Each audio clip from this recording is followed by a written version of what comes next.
ঠান্ডা পড়তে না পড়তেই আমরাও চলে আসলাম একটা ব্ল্যাঙ্কেট কিনতে। আর এই ব্ল্যাঙ্কেটটা কিনবো আমার মেয়ের জন্য। বাড়িতে আছে সব অনেক বড় বড়, কিন্তু ওর পিজিতে খাট এত ছোট যে সিঙ্গেল ব্ল্যাঙ্কেট না হলে গায়ে দিতে পারবে না। তাই ওর জন্য একটা ব্ল্যাঙ্কেট নিতে আসলাম। এই যে এই দাদাদের দোকান থেকেই আমরা সমস্ত সব জিনিসপত্র কিনি, ব্ল্যাঙ্কেট, বিছানার চাদর। আর এই যে ব্ল্যাঙ্কেট দেখাচ্ছে, অনেক দেখার পরেও আমার মেয়ের তো পছন্দ হয় না। তারপর দাদারা নিয়ে গেল ওনাদের গোডাউনে। আমারও পছন্দ হয়েছে। এই যে গোডাউনে দেখানোর পর একটা পছন্দ হয়ে গেছে। এরপর আবার দোকানে চলে আসলাম, ও নেবে আরেকটা বিছানার চাদর।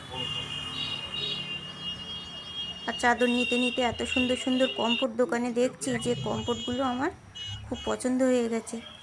তাই কমফোর্টগুলোর একটু খুলে দেখছি কোনটা ছেড়ে কোনটা নেব, বুঝতে পারছি না। দেখুন কমফোর্টগুলো কি সুন্দর সুন্দর কমফোর্ট,